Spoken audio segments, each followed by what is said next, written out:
नमस्ते. अर्जुनने आम्हाला इतकं शांत बघून तो बोलायला लागला.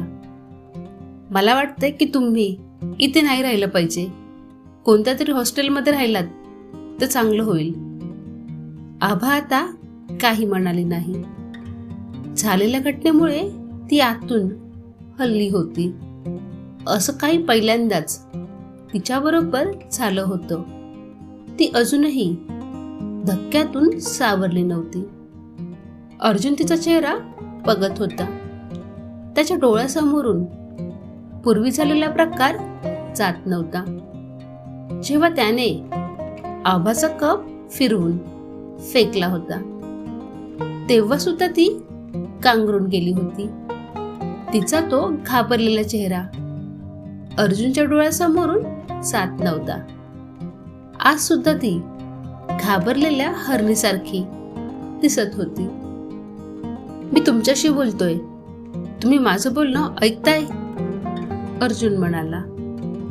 आभाकडून काहीच उत्तर आलं नव्हतं. अर्जुनला कळतच नव्हतं की तिला काही ऐकू येत नाहीये, की तिला काही ऐकून घ्यायचं नाहीये. अर्जुन शेवटी कंटाळून म्हणाला, झोपा आता, काहीच झालं नाहीये, सगळं ठीक आहे. ती तशीच बसून राहिली. अर्जुन त्याच्या बेडवर पडला, पण डोळ्यावरची झोप कुठेतरी हरवली होती. तो जागा होता आणि आभा सुद्धा रात्रभर बसून होती. सकाळी अर्जुनने तिच्याशी बोलायचा प्रयत्न केला, पण ती काहीच बोलत नव्हती. अर्जुनने तिचा फोन घेऊन तिच्या मैत्रिणीला फोन लावला. हॅलो, स्मिता म्हणाली. हॅलो, अर्जुन बोलतोय. म्हणजे मी तो मुलगा आहे जो तुमच्या मैत्रिणीबरोबर राहतो. सांगा काय काम आहे? स्मिता म्हणाली. तुम्ही इथे येऊ शकता? अर्जुन म्हणाला. का? तुमची मैत्रीण ठीक नाहीये. फोनवर मी सांगू शकत नाही. तुम्ही इथे आलात तर सगळं नीट सांगेन. तिला फोन द्या, तिच्याशी बोलायचं आहे मला. स्मिता म्हणाली. हाच तर प्रॉब्लेम आहे की ते काही बोलत नाहीत. मला काहीच कळत नाहीये. रात्रीपासून गोंधळलो आहे. अर्जुन म्हणाला. अचानक काय झालं तिला? स्मिता म्हणाली. जबरदस्ती झाली आहे तिच्या बरोबर. मी फोन ठेवतो, नका येऊ तुम्ही. अर्जुन म्हणाला. मी येते, स्मिता म्हणाली. पण तोपर्यंत फोन बंद झाला होता. स्मिता काही वेळात घरी आली आणि तिने अर्जुनला फोन लावला. अर्जुनने दार उघडलं. स्मिता आत आली आणि अर्जुनने झालेला सगळा प्रकार तिला सांगितला आणि म्हणाला, तुमच्याकडे तिच्या घरचा नंबर आहे का? त्यांना सांगतो, मग ते इथे येतील ना? अर्जुन म्हणाला. नको, त्यांना नका बोलू. स्मिता म्हणाली. का? यांची काळजी कोण घेणार मग? मला सुद्धा बाहेर जायचं असतं. या इथे एकटा कशा राहणार? अर्जुन बोलला. तुम्ही दुसरीकडे कुठे रूम शोधू शकता? स्मिता म्हणाली. हो, मी सुद्धा तोच विचार करतोय, पण तोपर्यंत घरच्या लोकांना सांगितलं पाहिजे. अर्जुन म्हणाला. आपण असं करू शकणार नाही. स्मिता म्हणाली. का? का करता येणार नाही? तुम्ही मला फोन नंबर द्या, मी त्यांना सगळं नीट सांगेन. तुम्ही असं करणार नाही, कारण तिच्या घरच्यांना माहिती नाही की तुम्ही एकत्र राहता. स्मिता म्हणाली. काय अर्थ याचा? अर्जुन म्हणाला. म्हणजे त्यांना हे माहितीये की ती एकटी राहते. मग मी काय करू? मला टेन्शन येत आहे. अर्जुन म्हटला. काही नाही, दुसरीकडे जागा शोधून काढा आणि तिच्याबरोबर तिथे शिफ्ट व्हा. स्मिता म्हणाली. रूम पण शोधल्यावर मिळेल. मी गेलो तर तो लुच्चा परत आला तर कोण असेल त्यांना बघणार? अर्जुन म्हणाला. तुम्ही लॉक लावून बाहेर जा, मग लोकांना वाटेल की घरी कोणी नाहीये. स्मिता म्हणाली. आणि हिला काय वाटेल की यानं घरात बंद करून मी बाहेर जातोय? ती आता शुद्धीत नाहीये. मी येत जाईन मध्ये मध्ये. पूर्ण जबाबदारी तुमच्यावर नाही टाकणार, स्मिता म्हणाली. आभा स्मिताशी सुद्धा बोलली नाही. ती जरा वेळ थांबली आणि तिथून निघून गेली. अर्जुन सुद्धा कुलूप लावून बाहेर गेला. दिवसभर भरपूर शोध घेऊन शेवटी त्याच्या मित्राच्या मदतीने एक पीजी मध्ये रूम घेतली. दुसऱ्या दिवशी संध्याकाळी सगळं सामान त्याने गाडीत टाकलं आणि आभा बरोबर तिथे शिफ्ट झाला. स्मिताला सुद्धा माहिती सांगितली. अर्जुन तिच्या बरोबर गप्पा मारून आभाला नॉर्मल करण्याचा प्रयत्न करत होता. ती पहिल्यासारखी नॉर्मल होत नव्हती, पण ती अर्जुनला उत्तर द्यायला लागली होती. अर्जुनला ती बोलायला लागली याचं समाधान होतं. अर्जुनला आबासाठी जेवण बनवायला लागत होतं. तो एके दिवशी पोळ्या करत होता तेव्हा आबा त्याच्या मागे आली. मी पोळ्या करू, आभा म्हणाली. तुम्ही, अर्जुन म्हणाला.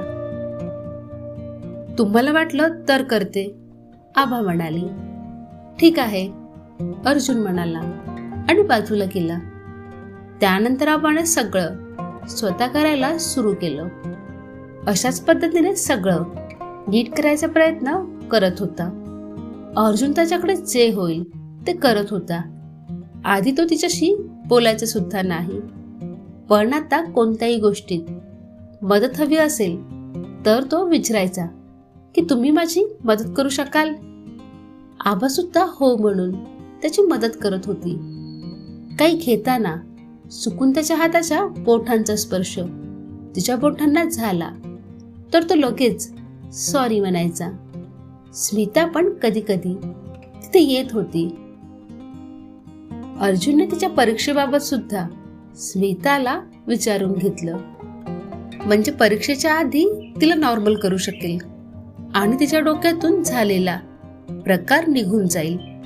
अर्जुन टीव्हीवर कॉमेडी शो लावायचा, जेणेकरून आभा तो शो पाहून पहिल्यासारखी हसेल. पण ती एकदम शांत राहत होती. तिला असं पाहून अर्जुन हैराण झाला होता. कधी कधी तर त्याला राग सुद्धा येत होता. आयुष्य एकदम बोरिंग वाटायला लागलं होतं. आभा अजिबात भांडत नव्हती. ती एखाद्या रोबोसारखी वागायला लागली होती. अर्जुनने आता मनात काही गोष्टी पक्क्या केल्या आणि त्याने त्या दिवशी तिने घातलेली साडी बाहेर काढून ठेवली आणि बॅग सुद्धा बेडवर ठेवली. आभाने आंघोळ करून ती साडी घातली आणि बेडवर बसली. अर्जुनने तिला त्या दिवशीच्या आठवणी ताज्या करायचा प्रयत्न केला. त्याने विचारलं, काय आहे या बॅग मध्ये? काय म्हणालात? आभा म्हणाली. बॅग मध्ये काय आहे? अर्जुन म्हणाला.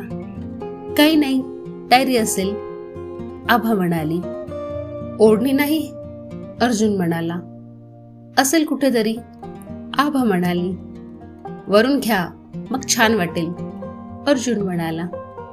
आभाने एक नजर त्याच्याकडे पाहिलं आणि नजर फिरवून ती आरामात बसली. अर्जुन चिडून मनात म्हणाला, मी वेडा होईन तेव्हा कदाचित ठीक होईल ही मुलगी. चांगलं काम मिळालंय मला. तो चिडून इकडून तिकडून फेऱ्या मारायला लागला. त्याची नजर सारखी सारखी आभावर येऊनच थांबत होती. या साडीत ती त्या दिवसासारखी खूप सुंदर दिसत होती. त्याला फेऱ्या मारताना पाहून आभाने त्याच्याकडे नजर फिरवली. तेव्हा तो म्हणाला, तुमचा प्रॉब्लेम काय आहे? मला? मी तर काही बोलले सुद्धा नाही, आभा म्हणाली. तेच मला समजून घ्यायचं आहे की तुम्ही काहीच का बोलत नाही. सतत तुम्ही एखाद्या मूर्तीसारखं बसून राहता. काय झालं तरी आहे का? त्याने फक्त तुम्हाला पकडलं तर होतं आणि मी लगेच त्याला मागे ओढलं होतं. मग इतकं काय झालंय की तुम्हाला इतका धक्का बसला आहे? उद्या तुमच्या हजबंडने तुम्हाला असंच पकडलं तर तेव्हा सुद्धा तुमची हालत अशीच असेल. मग तुमच्याजवळ येणार कोण? अर्जुन म्हणाला. गरज काय आहे जवळ यायची? आभा किंचाळली. काय अर्थ याचा? अर्जुन म्हणाला. काही नाही, स्वतःला थांबवत आभा म्हणाली. काय काही नाही, तुम्ही वेड्या आहात का? तुमचं लग्न तर होईलच ना? अर्जुन म्हणाला. मग काय, म्हणजे लग्नाचा अर्थ काय असतो की मर्जीशिवाय माझ्यावर जबरदस्ती करण्याचा हक्क मिळेल कोणालाही? जसा माझा बाप माझ्या आईबरोबर करत होता तसंच कोणीतरी माझ्यावर सुद्धा करणार? हे बोलताना आबाचे डोळे पाणावले. अर्जुन तिच्या समोर बसला आणि तो बोलायला लागला. हे बघा, सगळे एकसारखे नसतात. कोणा एकाकडे पाहून सगळ्यांबद्दल काही मत बनवणं योग्य नाही. आयुष्यात कधीतरी असा क्षण येईल जेव्हा कोणीतरी तुमच्या जवळ येईल. तो माझा कोणी नव्हता, आभा म्हणाली. हो नव्हता, मी त्याला पाहूनच ओळखलं होतं, म्हणूनच शांतपणे खोलीत बसायला सांगितलं होतं. आता काय सगळं एकदम उघडपणे बोललो असतो, पण नाही, मी तर कोणीच नाही ना. साडी घालून जायची खूप गरज होती ना. तुम्ही जिन्यावरून जात होता तेव्हा तो तुम्हाला एकटक पाहत होता, जसं की वाघ हरणीकडे पाहतो. मला तेव्हाच राग आला होता, पण मी काय केलं असतं? आबा शांतपणे त्याला पाहत होती, पण म्हणाली काहीच नाही. मग अर्जुन उठला आणि म्हणाला, जरा उठा आणि आरशात जाऊन पहा ही कशी साडी आहे आणि भिजली की कशी दिसेल. आपल्या घरी असता तर काही प्रॉब्लेम नव्हतं, पण दुसऱ्याकडे विचार करून असे कपडे घातले पाहिजेत ना. नेटची साडी घालायची होती तर मग कॉलेजमध्ये चेंज करायची होती. अर्जुन म्हणाला. तुम्ही पण अनोळखी होतात ना मला. तुम्ही माझ्याबरोबर इतके महिने राहिलात, कोणाचं कधी वागलं नाहीत माझ्याबरोबर. आभा म्हणाली. माझी गोष्ट वेगळी आहे. अर्जुन म्हणाला. का वेगळी आहे? आभा म्हणाली. असं नसतं, त्याची विचार करण्याची पद्धत वेगळी होती आणि माझी वेगळी. तुम्हाला मी मुलगा वाटते आणि त्याला मुलगी वाटले? आभा म्हणाली. मी असं कधी म्हणालो? मला सुद्धा तुम्ही मुलगीच वाटता, पण माझे विचार असे नाहीत की मला आवडलं म्हणजे मला पाहिजेच. त्याला असं वाटत असेल की त्याला आवडलेली एखादी गोष्ट ते त्यालाच पाहिजे. मी वस्तू नाहीये, माणूस आहे. आभा म्हणाली. नक्कीच तुम्ही माणूस आहात, पण त्याचा तुमच्याकडे पाहण्याचा दृष्टिकोन वेगळा असेल. कोणी वाईट नजरेने पाहतं आणि कोणी असंच काही कारण नसताना बघत असतं. सगळे तुमच्यासारखे का नसतात? आभा म्हणाली. अर्जुन तिचं बोलणं टाळत म्हणाला. तुम्ही हे सगळं विसरून इतकं डोकं अभ्यासात लावलात तर बरं होईल. पेपर जवळ आलेत, त्याची तयारी चालू करा. माझ्या प्रश्नाचं उत्तर नाही दिलं तुम्ही, आभा म्हणाली. उत्तर मला माहित नाही. तो बेडवर बसला आणि त्याने टीव्ही लावला. आभा पण काहीच म्हणाली नाही. ती सुद्धा शांतपणे टीव्ही पाहायला लागली. तिच्या मनातील तेढ आता कमी झाली होती आणि ती नॉर्मल झाली होती. तिला नॉर्मल झालेलं पाहून अर्जुनचा स्ट्रेस सुद्धा गेला होता. टीव्ही पाहताना दोघं एक सीन पाहताना एकत्र हसले. अर्जुनने आश्चर्याने तिच्याकडे पाहिलं आणि आभाने सुद्धा त्याच्याकडे पाहिलं. इतक्या महिन्यात कदाचित अर्जुन पहिल्यांदाच हसत होता. थँक गॉड तुम्ही हसलात. I like it. अर्जुनच्या तोंडातून बाहेर पडलं. काय? आबा हळू आवाजात म्हणाली. अर्जुनचे लक्ष तिच्याकडे गेले आणि तो म्हणाला, सॉरी, काही नाही. आभाने त्याच्याकडे पाहिलं आणि ती म्हणाली, सॉरी कशासाठी? किती सॉरी म्हणायला शिकलात ना तुम्ही? ते असंच माझ्या तोंडातून बाहेर पडलं. मी तर हे म्हणत होतो की तुम्ही ठीक झालात.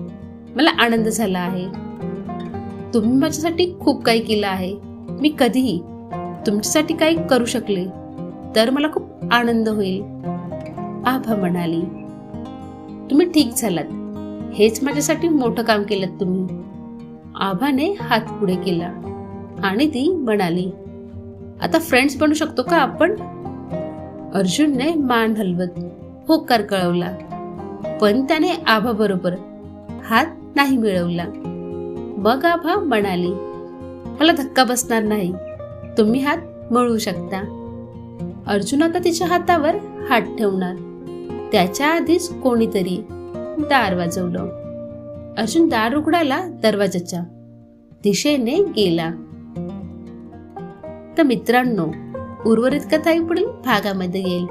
तर हा भाग तुम्हाला कसा वाटला हे कमेंट्स मधून जरूर सांगा.